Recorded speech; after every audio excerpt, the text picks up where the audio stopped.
मलिया फौजी के डालबै रे, साली के डालबै रे, मामी के डालबै रे, कोनो छोरी के डालबै रे। आई चिए होली खो भंगोली चल सबके डालबै रे। फौजी के डालबै रे, साली के डालबै रे, मामी के डालबै रे, कोनो छोरी के डालबै रे।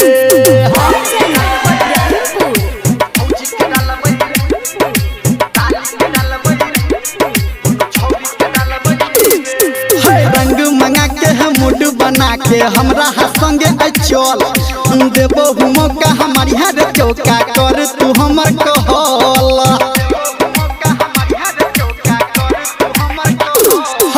रंग मंगा के हम मूड बना के हमरा संगे चल देबो रे मौका हमारी हर चौका कर तू हमर कहल।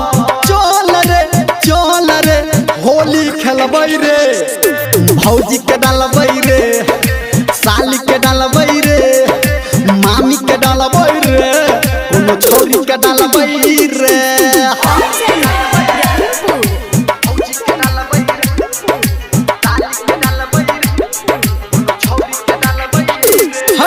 भौजी के गाल माल पुआ, साली खुआ रे, मामी के मुँह लागई एना जेना कौआ रे।